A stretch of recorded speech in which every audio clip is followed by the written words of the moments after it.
And that's how it already works for many people in management. When are we going to start measuring the CEO's productivity? At the end of the day, it's investor returns and how we do that. So, yes, let's put this shit on the CEO's fucking computer. Let's monitor that shit. But as soon as we say that shit, look at this motherfucker. Look at this motherfucker. Like, watch the question. Measuring the CEO's productivity. At the end of the day, it's investor. Like, no.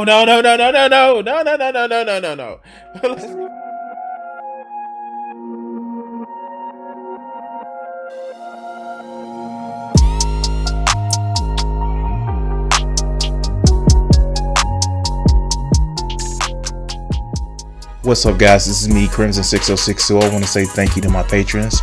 If you want to help out the channel, please hit that like button and subscribe. Also, if you want to become a patron, the link is in the description. Please help this channel grow and we can actually spread the word. Speaking of toxic ass employers, hey, guess what I do? And I am fortunate enough to do this. And I want to say, I am in no way, shape, form, or fashion gloating or touting this against everybody. But I work from home. I take phone calls from a call center, and I work from home. And I'm fortunate enough to do it. I've been doing it since the start of the pandemic. I even moved from one location to the next, and I was able to continue working from home. And I find it great. And there are some of you guys that are able to work from home.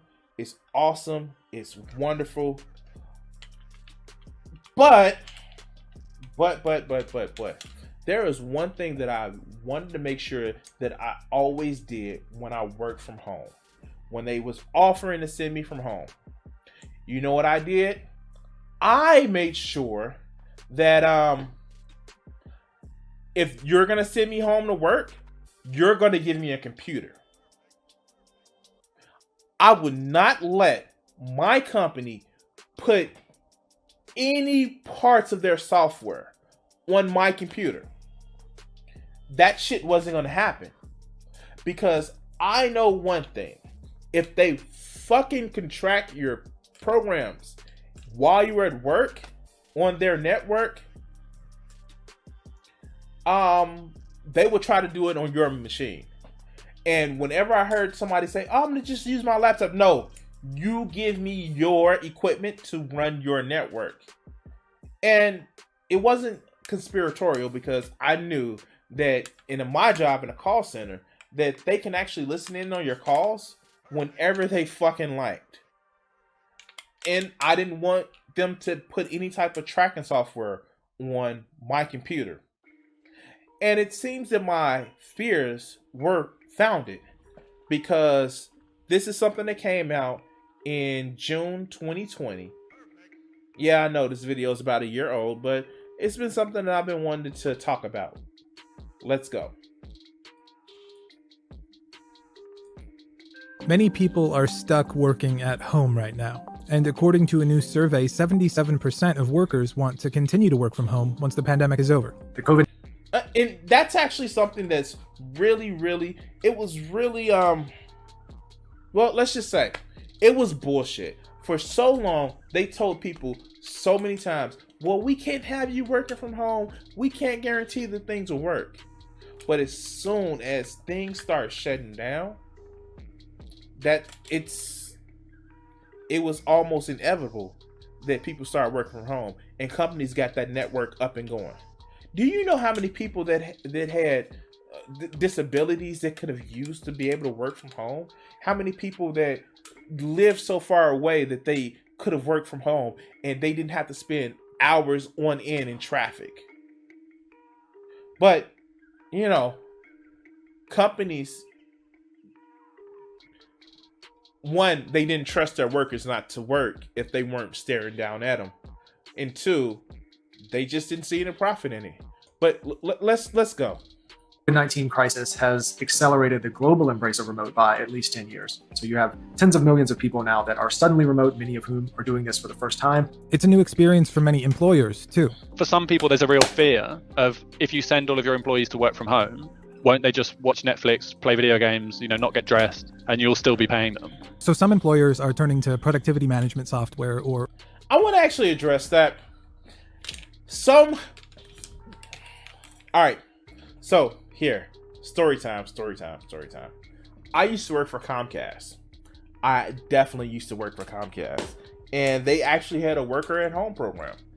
Do you know they used to put cameras on people when they worked from home and still required them to dress up as if they were at the office?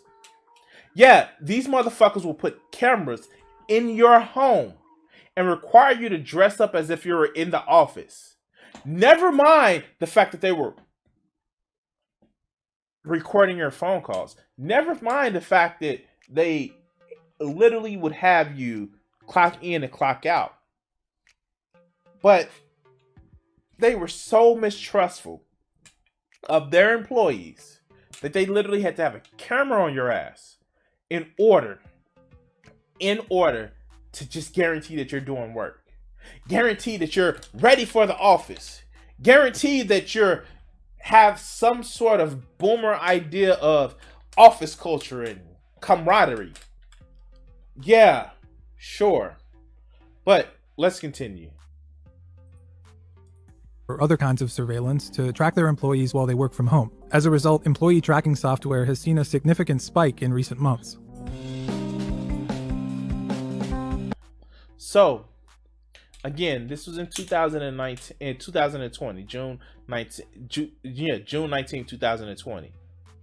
The tracking software was already there, but more and more companies are trying to use this shit. But let's go. The idea of being tracked at work isn't anything new. We sign off a lot of our rights when we go to work for someone. And, it's in that big pile of paper that you get on your first day. In many ways, surveillance at work goes back as far as work does. Employers have an interest in trying to understand what people are doing when they're... You know what? That's actually something that is so fucking true. Was part of my new job when the company that I was working for was bought by another. They literally tried to say and that our image can be used on their social media accounts. And it's like, whoa, this is like, why? Well, it's and it's just like, you actually have it where, like, companies, you effectively sign away your privacy. And if you're watching in the States, you know that in most cases, you don't have many rights as an employee.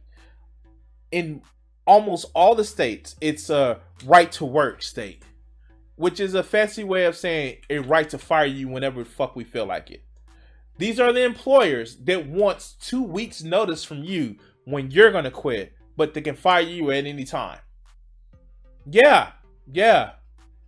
Welcome to America. But let's go. Paying for them to be at work. Anyone who works in IT can tell you that if you are in fact working in the employer's place of business using employer provided laptops and or other computer equipment, and you are transmitting information across employer owned networks, you are absolutely being monitored and surveilled. Many of these kind of monitoring processes have already been experimented on what people consider to be low skilled workers. In the UK, for example, it's been very common to have biometric scanners for cleaners to know, how long they've been in a room for and, how quickly things have been done and so on. Is a lot of these technologies have been introduced already, and now they're starting to kind of flow up the chain of the workforce and be used elsewhere. And I think... So, listen to that shit. Instead of respecting your cleaning staff enough to know that, hey, I know you guys are cleaning this shit. No, they're starting to do biometrics in order to verify that somebody's in a room cleaning as quickly and as responsible as they want. Do you trust? These companies don't trust you. If you're working for a company, they don't fucking trust you. They don't trust you to do your job. If they have to monitor you like this, They don't fucking trust you. And it's sad because it's like they expect you to trust them 100%. But let's continue. I think the shift to working from home means that many of those forms of surveillance, which perhaps we have taken for granted while we're at work, are now reaching into our homes. Many companies that existed pre-pandemic have already developed software to track employees in a variety of ways. There's ProtoScore, HubStaff, InterGuard, Time Doctor, Terramind, VeryClock, Transparent Business, and many others. ProtoScore alone has seen a 600% uptick in interest from prospective customers since COVID-19. Yeah, because here's the thing, and here's the fun fucking part about that. There are some, like, I'm just gonna say it. There are bullshit jobs. There are bullshit jobs. There are bullshit jobs. There are bullshit jobs. There are jobs where it only exists because someone is there to make money. Not that it helps the world. Not that it fucking, does some good to society. Not as if those jobs, if they were to disappear tomorrow, the world would keep going. Teachers, firemen, garbage collectors, if they were gone tomorrow, we would have a problem in 4 days. But fucking bankers, investment bankers, motherfucking call centers, sales staff, if they were gone tomorrow, your life would probably markedly become easier. I got one for you. Insurance company, auditors. Yeah, no. These are all bullshit jobs. And then on top of those bullshit jobs, you have to have, wait for it, taskmaster jobs to order to make sure that the peons are doing their work. And if you can't monitor the peons doing their work visually, then the taskmaster jobs feel like they lost a way to look good. And so they now have a way of trying to monitor people. And it's bullshit because in the end, if you don't trust your employees to work, why do you even have them as employees? But let's go. A 600% in software monitoring in one company alone. Recently, CNBC's Eric Chemi spoke with its CEO. We take a number of data points, be it a CRM tool that they're currently using, a phone system like a Vonage, an email system, it could be G Suite or Microsoft 365. We aggregate all those data points in a real-time proprietary dashboard that provides them a weighted score. We record and transcribe all your phone calls. Well, everything I say on the phone is transcribed. So we now recorded. All of it is recorded. We use AI tools to massage that into a real-time score that you see, as does your boss and the CEO and the VP of sales and the chief revenue officer. Everyone is seeing the productivity. Every morning you come to your desk. Now, keep in mind, he's literally saying this. This is literally a CNBC reported talking to a president of a company that is saying that, hey, we monitor you. We check your productivity. Now, mind you, yes, you can be given certain productivity scores, but that don't mean that it always equals correctly, or they're transcribing your phone calls through AI learning. Who's to say this AI can actually pick up your voice correctly? Have you tried doing a voice to text type? Like, AI is okay, but it's not perfect. Monitoring to your emails, there are some programs that even monitor how long it's been since you typed something on the keyboard or moved your mouse. But yeah, no, sure. As GA said, techno-fascism, which is, just techno-capitalism. But anyway, let's go. You have an email from us. You have your productivity score, your Proto scores on the first line of the email. Your score yesterday for Proto score was 74. Your colleagues were 90. They've done more. And it's a tool that you could gauge yourself against your peers. One example. So wait a minute. Not only is it a way of shaming you, not only is it a way of monitoring you, but it's a way of self-flagellation. where you're just like, not self-flatulations, self-humiliation or humiliation, where you feel that, and I fucked up the word, so fuck it. If you can counsel me for that, but you're literally blaming yourself for not keeping up with your colleague, or they may have found a way of gaming the system and you're trying to do it correctly, but for some reason the score is different. And then all it comes down to, you're broken down to a number. He even said it. They send it to the CFO, Chief Financial Officer, in order to say that this person is costing me money or not. That's all you are to these fucking companies. Can I trust them to make me money or not? And the guy, the CEO, is like, yeah, no, this is good. By the way, employee software, monitoring software, to that extent, it's a bullshit job. But let's go. Example of a company that uses ProtoScore is Vonage. I've recently, in the last year, pre-pandemic, gone to a virtual Salesforce because of the capabilities with ProtoScore. Was there ever any pushback from employees that are like, oh, I don't like that you're tracking everything. This feels a little too big brothery? You know, of course, it depends. But again, that always depends on who, you know, in sales, if you want to be victim, you can always play a victim, right? Right. You know. Wait, do you hear that shit? It's like, oh, no. It's like, if you want to be a victim of us monitoring you, then you're going to always be a victim. Wow. You're not a victim unless you consider yourself a victim. Other than that, it's just business. Oh, okay, let's go. Guys who go out and get things done are those who use these tools for their advantage. And they know we're watching, which is always good. Another company working in the... He said they know we're watching, which is always good. The Big Brother wasn't a good thing. Like, these people are so far up their own ass that they believe that they're doing a good thing by relentlessly monitoring their employees.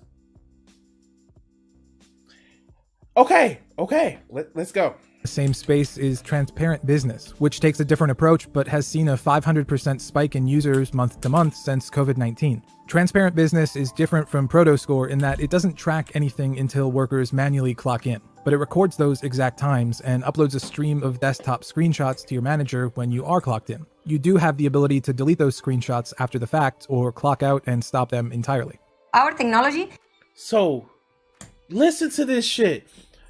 Like, they send a screenshot.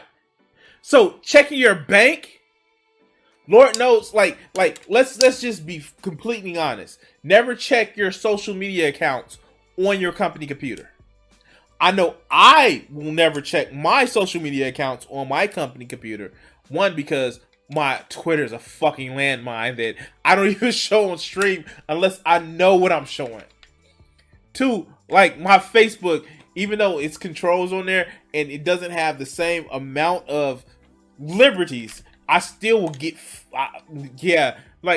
we need to talk to you because we saw this on your computer. Like, they're taking screenshots. Do you know how many people I saw try to access their bank account information on the company computer? And I would look at them like, no. Because these fuckers are wow. Okay, let's go. Allows for the monitoring and tracking of the work that the user, the worker, reports as work done.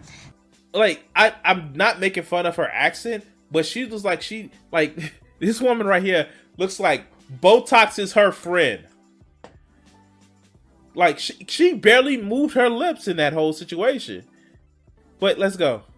Monitoring and tracking of the work that the user, the worker, reports as work done.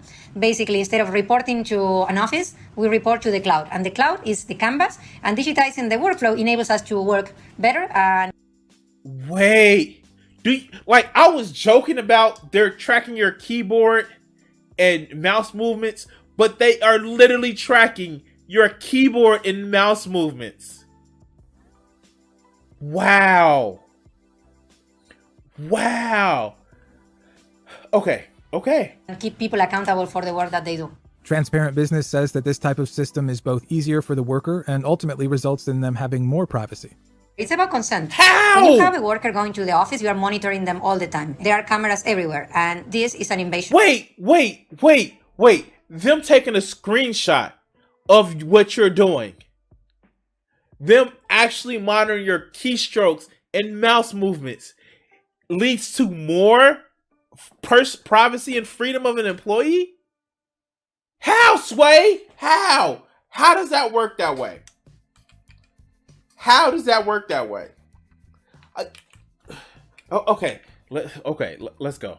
To the privacy. People are super stressed out. They don't need a micromanager on top of their head. So with this, they just can say, okay, my process is transparent. I'm actually working. So as I'm actually working, I can share what I'm doing with you. Oh, it's the if you're not doing anything wrong, then you shouldn't have anything to hide. Yeah, sure. That's how that works. That's how. No, the fuck. That's not how that works. Fuck. Okay. This is pissing me off. For one registered nurse in Arizona, the implementation of new tracking software at her job with a major U.S. healthcare company had a huge impact. About a year in, they switched over to this real-time energy. So instead of going per case, it was per amount of time that you were actively working. And they knew exactly when you started your computer and you logged in, how much time you were on the phone. Everything was marked, counted. One of my friends said, I'm quitting. This is micromanaging. I'm not going to do it. And I thought, why are you getting so angry? Because if you're doing your job, it should measure out. But then on my one-on-one, I got in trouble because I had too much non-productive work. I didn't move my mouse, or I had too much lock time or something, and I got in trouble. And that upset me because I know I'm a hard worker and that shouldn't have happened. The conclusion. So this is the shit that I'm talking about. It's not a problem until it affects me. Like, she even said her coworker was like, no, don't, no, that shit is bad. This shit is bad. She's like, nah, if you're doing your work. But I got in trouble because I didn't move my mouse enough. Wait, what? Yeah, I got in trouble because I didn't move my mouse enough and I didn't type enough. Like, more surveillance is never a good thing. Okay, story time. Let's go. Hey, come closer. When you try to catch everything, you miss out on the little tips.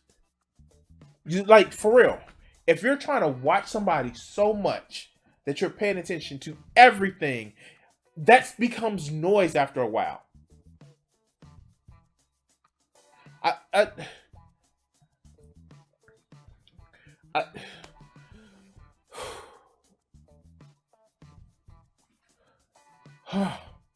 don't know. Like, okay. Wait, they try to fire you for doing too much work? Oh, that's what you... Look. As Josh Fluke, a YouTuber that I watch, actually says, no, you just always give them about 60%.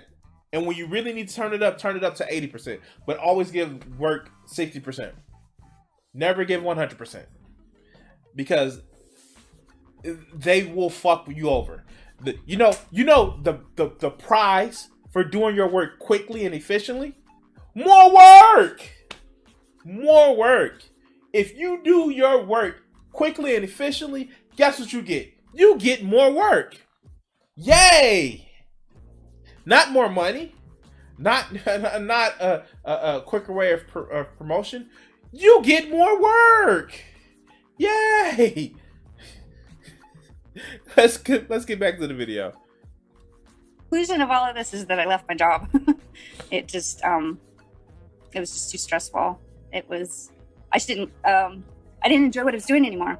But the big question is, does this actually get results? Because for many managers and CEOs, losing productivity as a result of more workers working from home is a huge concern. As a C-level employee or colleague myself, as a person, I've always been very fearful of employees being remote. I've always wanted them in the office. I wanted to look at them, feel them. I'm a very tactile leader, I think, and I wanted that. And I was... Oh, so he's fucking admitting that shit. He's literally admitting that shit. He's literally admitting that he doesn't trust his employees. Fuck. Like, okay. Let's go. Always uncomfortable. Are they working? How do we assess them working? And this has comforted me. And a lot of CEOs I talk to that are using the product now, it's comforting them that they are actually getting activity and productivity from their staff while being remote. Oh, no. You're getting activity. But trust and believe you, motherfucker, that the only people that's doing a corporate simpleton shit, the corporate simpleton shit is like literally the people that is trying to self-select to climb up that ladder. But yeah, you're pushing more people away. That's why we have the Great Resignation, where people are saying like, no, fuck this. For this meager amount of money, I might as well do something better. And they don't get that. They are making themselves their own worst enemy. But let's continue. Seen as an easy option. You buy a software package, you have it installed on people's computers. You then feel like as an employer that you're somehow in control of, this new dispersed workforce that are all working from home. But if you look at the academic research on the topic, you find that these systems might not be accomplishing what you expect. The evidence most broadly in the academic literature is that hard quantitative targets don't work. They don't make people feel good about their work. They don't make people feel happy and secure in their employment. And so they tend to have an effect of, burnout is one of the main ones, and decreasing morale. Implementing surveillance or productivity tracking essentially masks a deeper, more systemic issue. And that is, do people actually know what makes them successful at work? We've known. Oh, no. What makes people successful at work is the people who they know. Literally. It's not the quality of work you do. It's not how much work you do. It's who you know and how you can climb up the ladder. That's it.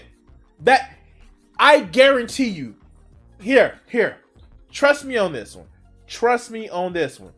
You guys tell me, if you've risen to a higher position at work, is it because of your work ethic or is it because of who you know?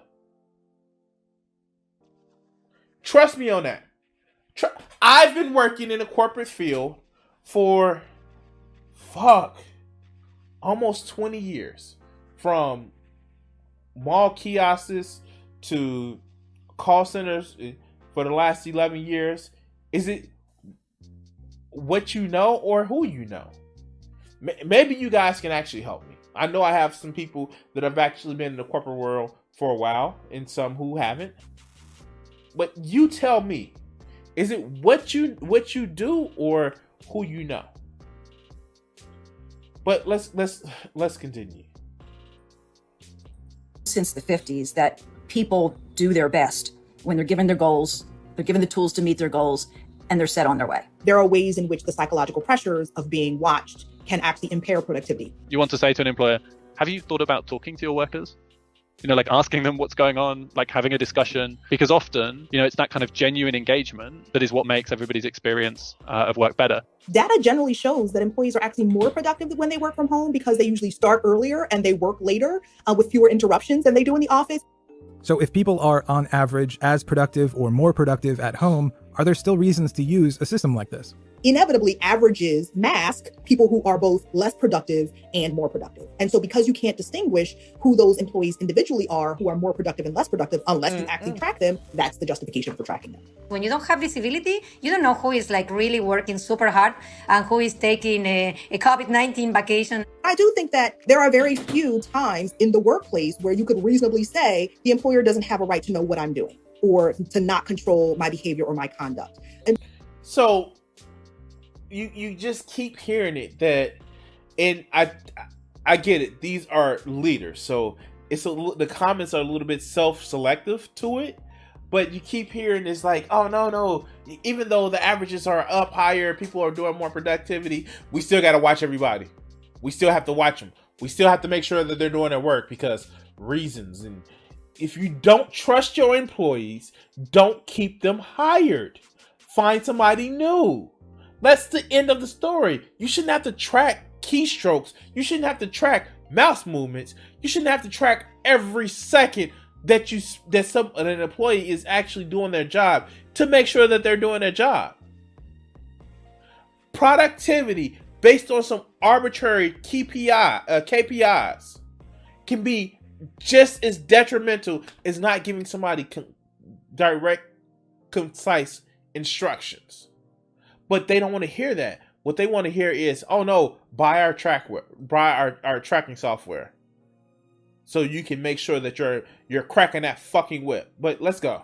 And so we increasingly find that employees are willing to forego some of their privacy in exchange for jobs, particularly in the current economy. A lot of these questions. So in other words, employees are saying like, damn, I need to like eat and have a roof over my head. Maybe need to pay for transportation. So yeah, like let me make my Faustian bargain. Like that's not a good thing that people are willing to give up their privacy in order to not face economic violence. And I know you're thinking like, hey, Crimson, nobody's putting a gun to these employees' head. They have a choice of wanting to work there or not. Even look, even the nurse, she said that she quit because of the tracking software. But here's the thing. There was overt physical violence, but there's still economic violence. If I don't have a job, I don't eat and I die. If I don't have a job, I don't have a home and I'm exposed to the elements and I die. That's still violence. But motherfuckers don't see it that way because you have a choice. You have a choice. You don't have to do it or not. But let's continue. Lead to bigger ongoing issues about data and privacy. I think there's this idea that, if you're generating data, capturing data from people when they're working from home, at least then you as a manager can say, well, I brought this software in, I've tried to do everything I could do. I mean, for me, it's okay if they use it in terms of big data. Okay, in general, these are the things that we need to work on. We've got people spending too much time on chat or whatever it is. But when it gets down to individual data, it's just, I can't think of any other reason you would do it than you don't trust your people. And while worker surveillance... And she just said it. A lot of it's about not trusting the people. Surveillance isn't anything new. Much of this particular kind of surveillance is new. The law simply is not keeping up with this technology. Right now, what we have are general laws that say, while employees don't have a lot of privacy, they do have some, right? And so the law really does need to play catch up. I think it is probably true that we need to be advocating for greater legal protections and greater restrictions on what employers reasonably can and cannot do. Both ProtoScore and Transparent Business promote the idea of openness and keeping workers informed on what's happening, but companies are not legally required to do that. So you don't need their permission because it's all company data. It's all company data. It's the company, the systems they are currently using. So there's a lot of data points that companies get. They don't have to share. We have. So this goes back to my original point where I wasn't going to let them put their tracking software on my computer. First, I watch too much porn on my computer in order to be able to let them track. What is this?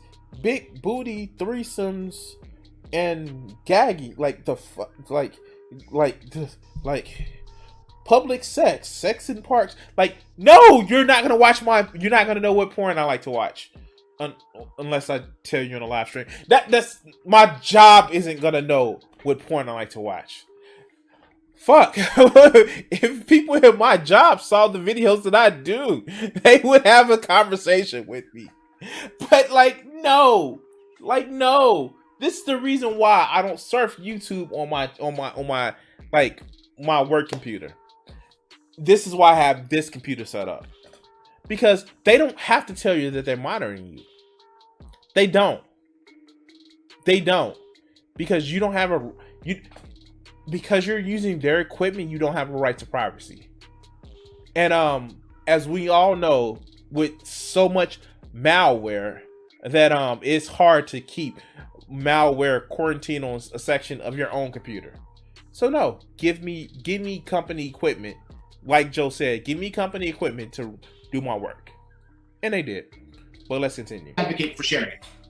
So if they don't track and surveil workers, what should companies be doing when their employees are working from home? Darren Murph is head of remote for GitLab, a company that has operated its more than 1,200 person workforce all remotely since its inception. For a lot of managers, this is a jarring moment for them where they have to kind of question everything that has got them thus far and learn in real time what it takes to be a great remote manager. GitLab doesn't use surveillance software. It instead focuses on documenting metrics and objectives, fostering open communication, and emphasizing results. The key Wait, talking to your employees like they're peoples and not just numbers on a spreadsheet? What? No. Let's go. here is don't just look at how often someone is sitting in front of their keyboard or in front of their desk. That was never a great way to measure productivity, even in the office. Fundamentally, we believe that you should measure results, not hours spent. And that's how it already works for many people in management. When are we going to start measuring the CEO's productivity? At the end of the day, it's investor returns and how we do that. And So, yes, let's put this shit on the CEO's fucking computer. Let's monitor that shit. But as soon as we say that shit, look at this motherfucker. Look at this motherfucker. Like, watch the question. Measuring the CEO's productivity. at the end of the day, it's investor Like, no. Let's returns and how we do that and grow the stock price, right? For public or private companies. We have milestones, we have due dates, we have reminders, but it's on each individual and team and leader to use these functions to keep us all on track. At the core of it, humans are not robots. We are empathetic beings, and especially in a remote setting, the fabric of that, the culture of that is really important for morale to stay high and for people to feel like they're connected as a team and not just another cog in the wheel. For some, much of this comes down to what it is you're trying to accomplish in the first place.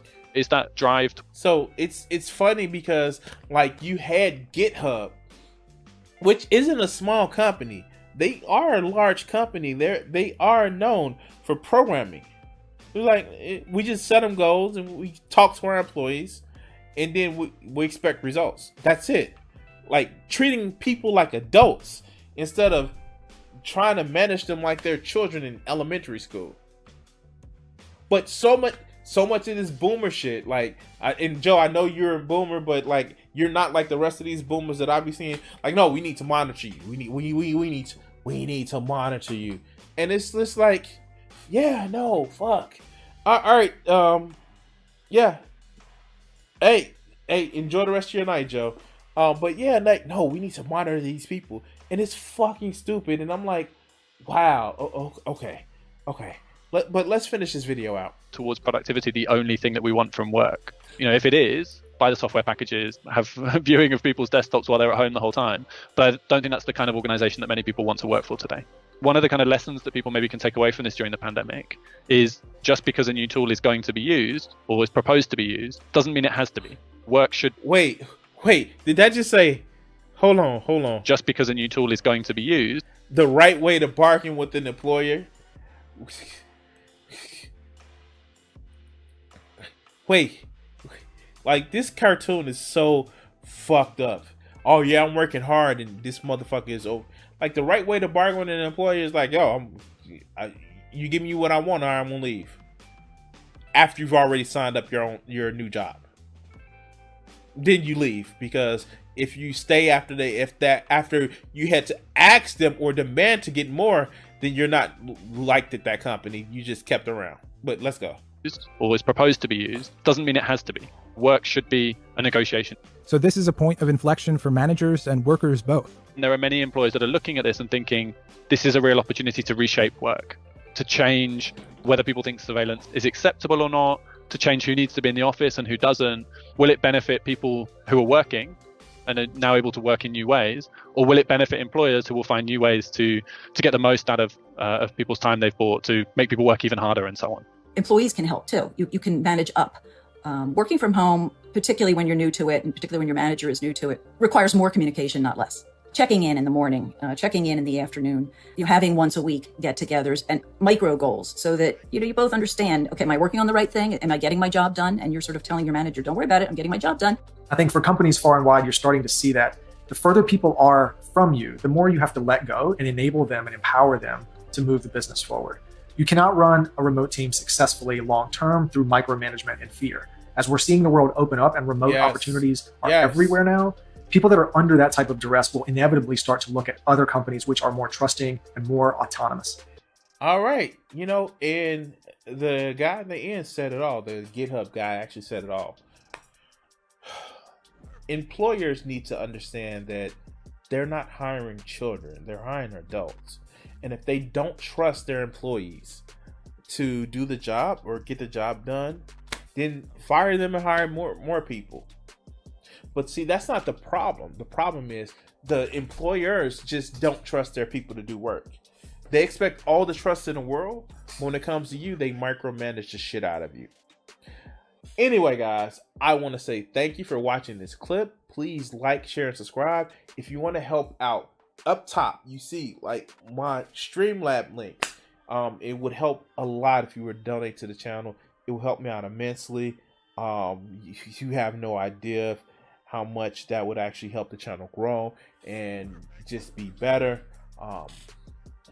Other than that, please like, share the video. If you're watching it on playback, hit that subscribe button.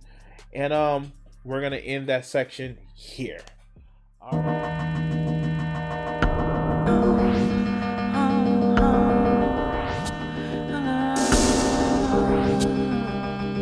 If I gave myself the power